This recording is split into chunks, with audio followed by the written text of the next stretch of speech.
So I'm not going to take too long, but I am going to reflect about what marketing is all about. It's about people. We've seen people tonight, isn't it? Isn't it been fabulous? I haven't got my family with you, so can you pretend to be my family and cheer along? I've got a different type of family, though. I do have the Unilever family. We've got Amanda here, who runs our North American business. We have Louise, part of my team, and I see Melissa and Rob. We've got people like Babs, I saw earlier on, and people from Unilever in the past, and Jay, and then all sorts of friends of Unilever. And most importantly, of course, our agencies, as represented by Peter, but you'll see all colours of agencies here tonight. And yes, indeed. Can you believe it? This is the last time I'm going to speak on a stage as the Chief Marketing Officer of Unilever. Next week, it's all over. Zoom. 35 years, I finish next week. So I'm slightly reflective. I'm going to be reflective and short, not reflective and long. So let me just focus on three things. By the way, I have loved this evening. I was sort of mentally taking notes of him about Wendy and Anne. By the way, we should work with both. Fantastic advertising we do with Wendy, and with Anne is our backbone of the whole marketing stack and how we do real-time marketing in Unilever. But hearing them both speak, there's some real gems. So I hope you learned a lot from the first two. You're going to learn less from this one. But this one is going to reflect on three things. So the first thing is, indeed, I think marketing is all about people. And the first thing is about putting people first. And I just think it's really good to remind ourselves that we're at services of people, people with real lives. Not a pair of armpits in search of a deodorant or a head of hair looking for a shampoo. These are real people with real lives. And if we can understand what that's about, we can serve it better than anybody else. And I think in this busy, busy world right now, it's easy to forget that that is what marketing is about. It's like serving people better. But this is a marvelous age. I totally agree that thought that this is the best time to be in marketing. Because the marvelous age is the world's changing so fast. What marketers can do better than anybody else is bring the outside in and the future forward. And in doing so, can really bring a foresight and insight right into our businesses. And I often joke with our CFO, a great guy, Graham Pekethley, that his job is to count where the money's going, and my job is to work out where the money's coming from. And that's what marketers should be. They should be working out, where's the world shifting? How are we going to carry on growth? I totally agree with Bob about, marketing is about growth. And I'm pleased to say, since I've been doing this job the last 9 years, Unilever has grown every single year in revenue and every single year in profit, to your earlier chart. We've grown ahead of the market, ahead of our competition. And I think a big part of that is understanding this whole thing is marketing is about serving people better. It's not complex. We make it complex. It's not complex. It's if you can do a bit better job than your competitors, you'll win through. And I think that requires us spending real time with real consumers. And I think in this technology-squashed world, I think as marketers, we've sort of lost our eye on this. And if you are honest to yourselves, when was the last time you spent time with consumers and customers, and how often? And how often is business actually being in meeting rooms, having important meetings, and making sure you reply to your email within 45 minutes, or preferably earlier than when you received it? And that whole sort of hamster wheel of business that we're in. And how much time do we really spend real time with real consumers? What I'm struck is, when I went to one market, where I arrive in a market, and one of the first things I do is I go and see the trade, I go and see a consumer, and then I arrive at the office. And our CEO of the local business said, with his P&L and business review, they said, now the real business starts. And I said, whoa, that's an interesting comment in front of your leadership team. You mean like seeing customers and consumers isn't real business? He said, no, I was just joking. I said, well, I'm not sure you were joking. You said it in front of the whole of your leaders here, and of course I made him suffer deeply for it. But it's so easy. It's so easy, isn't it? How we fall into this idea that real business is looking at balance sheets and looking at P&Ls, and it's not actually spending real time with real consumers. I have one anecdote that I'll share with you. is back in 2005, I took over our global laundry and home care business. And we'd basically lost. P&G had won, we'd lost. We were declining, our business going backwards. And if you know anything about scale businesses, once you start declining, you go down the spiral of doom. If you have a scale business and you're growing, you go up this wonderful virtuous circle. And we were absolutely in that. The costs were getting bigger, the volume was going down. And I suddenly realized that what we were doing is we were focusing on the business of doing business. We were staring at numbers and hoping they would get better. We were doing lots of very important sort of capital expenditure proposals and shifting money around and making sure we bought this and bought that, whatever. But what we'd lost, to really accelerate this thought, is we just lost the idea of it's all about consumers. And one of the big things I did with myself and the leadership team is we just spent a lot of time getting up close and personal with the people who used our products. And by the way, the world hand wash. There's a few 100 million, like the people here, who have machines, but the world hand wash in buckets. And they know really quickly whether you've diluted your fragrance or your active, because it's harder to get the clothes clean, and it doesn't smell quite so good.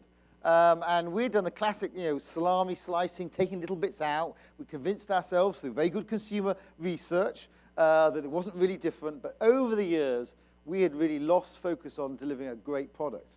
And all we did was work out around the world what we were doing with as far as our products and our consumers concerned. And this sounds like 101 marketing. But the reason I'm saying, I think we've lost connection with this. And we just went out and we really learned about what our consumers were doing. And by the end of that, and now at 2010, 5 years later, we were not only growing as our business, we were the fastest growing division in Unilever. And 9 years later, this business is still the fastest growing division in Unilever. So not only did we turn the business around, it's carried on growing and growing fast. And it's just so simple about getting the right products and serving consumers well. And I just think as I leave this, it's like, oh my God, it's what a basic lesson, but it's the lesson we fail to learn and reapply over and over again because we're just too busy, and technology has made us even busier. So the first thing, it's all about people, and that's the thought I'd like to leave with you. The second thought is, indeed, you've heard this again tonight, I'm a real believer in purpose. Unilever's a real believer in purpose. If you go back to the early days of Lord Leverhulme, way before we had EY and McKinsey and others telling us we need purpose statements, he had a purpose statement back in the 1880s, and he wanted to make cleanliness commonplace. He saw the dirt and squalor of Victorian England, and he wanted to take soap to the masses. He built the largest private port in the world in Port Sunlight, and indeed this day we are still the largest soap company in the world, so he sort of drove his mission. But the thought about purpose is really sort of saying that, how do we get marketing back on track? How do we make marketing noble again? I think in the 80s we lost it. We got into like selling more stuff. And actually, if you can get down to the core of really serving people, serving society, and one of the things I'm really proud that Unilever's done, and all the colleagues here from Unilever, is I believe we have made the case for sustainability, for sustainable living. Our sustainable living brands are growing 46% faster than the rest of our range, and they're delivering 70% of our growth. So we're making a really big impact on our business, and that's because purpose connects in a different way. And I'm really pleased in the list that Wendy came out of brands. She mentioned Dove, a brand I love. I'm only going to show one ad, and it has to be a Dove ad. And I really wanted to go back, actually, and go pick out one of the old ones. And I thought, well, no, you've all seen that. And some of you have seen this one, and maybe some of you haven't, how Dove is still pushing forward. And thanks to all the people who work on the Dove brand. But we've just launched this thing about Show Us. And this is really reflecting that 70% of women are still saying that they can't see themselves in ads. And given that advertising is meant to connect with people, it's bizarre, isn't it? That we've basically created this bizarre sort of world that we don't have real people in called advertising. So with Show Us, we've worked with Getty Images and others to create, with women taking the photographs, the largest bank of photos that you can all access. So no longer do you have to have the prototypical photograph of someone wearing glasses in a meeting room, pointing at a slide, and showing I am a professional woman or professional man. There's this huge group now of photographs that really are available for everyone. And what I truly love about what Dove's doing and other brands is this idea of brand say and brand do. So not only is Dove going out and saying this, Dove is the largest educator of self-esteem in the world. We've taught 35 million young girls about the myths of the beauty industry with the Girl Guides. I've been to some of these sessions. It's fantastic. It explains to young people how they decode the image they're seeing around them. But I'm also proud at an industry level how this industry is really engaging this with the Unstereotype Alliance. And you can see here a group of people. This is actually the first meeting at Cannes, and a whole bunch of logos of people who were there. What I love, it's got the industry bodies like the ANA. It's got on the other side, obviously the big advertising groups from WPP through to Interpublic and Publicis, etc., and Omnicom. And indeed, it's got the Googles, the Facebooks, Twitters, but it's got the big advertisers. And one of the very few meetings that I've had sitting with Mark Pritchard from P&G, which I think shows it's great. At the end of the day, the industry can come together on the big things like this because this is too important for the world in how we drive this forward. Another great example you heard from Bob was the hashtag See Her, and I think these sort of initiatives as an industry we can and should do more. So the second one was about purpose. The first one, people. The last one I want to talk about is magic and logic. And again, here's a bit of repetition, but I'm a great believer in repetition. Wendy said it so well about creativity. Never has it been so important to break through the clutter and get noticed. And I believe that advertising and marketing is indeed magic and logic. I would argue in a Darwinian gale, we've spent a lot of time recently focusing on the logic, and we needed to. If we didn't engage with the Anne and the Adobes of this world, we would all be Kodaks and Blockbusters. So we did need to turn up the volume on data-driven marketing, real-time marketing, and we're still going to have to do that. But we all know we can only spend our minute once, and we can only spend our dollar once. And against that sort of challenge, I think we've taken our eye off creativity as an industry. And I don't think we're producing great advertising as much as we used to. And by the way, all the people are telling us. You can see all the tracking is coming down about how people think about our advertising right now. So as an industry, I think we've got to start saying, okay, great. We've done the logic bit. We need to keep doing that. We need to turn up our volume on the magic.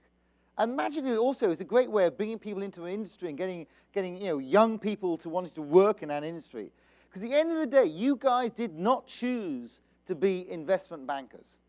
You did not choose to be accountants. None of you are undertakers. You chose to work in marketing and advertising.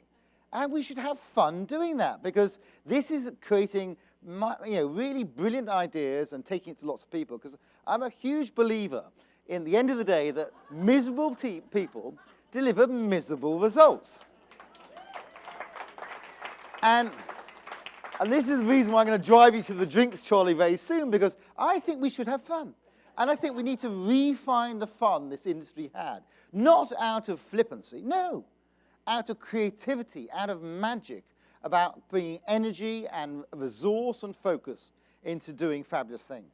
And in that spirit of fun, given that I started my marketing journey here in the US back 32 years ago, I wanted to come to the US to learn about marketing. This was the center of marketing in the world back in the 80s. And I have an American son to prove it. I was here 5 years. And I'd like to recount two American stories. And the first one was literally, true story, the second week when I'd arrived in America. And here I was. And let me tell you, I was everything, the terrible cliche of a Brit. I feel embarrassed even to share this with you right now. I don't know how I did, but I was in my late 20s. I wore suspenders. I had a bow tie. I went to work with a Trilby hat and a Jeeves and Hawke coat. And I was just starting to wear glasses, reading glasses. And like, how pretentious is this?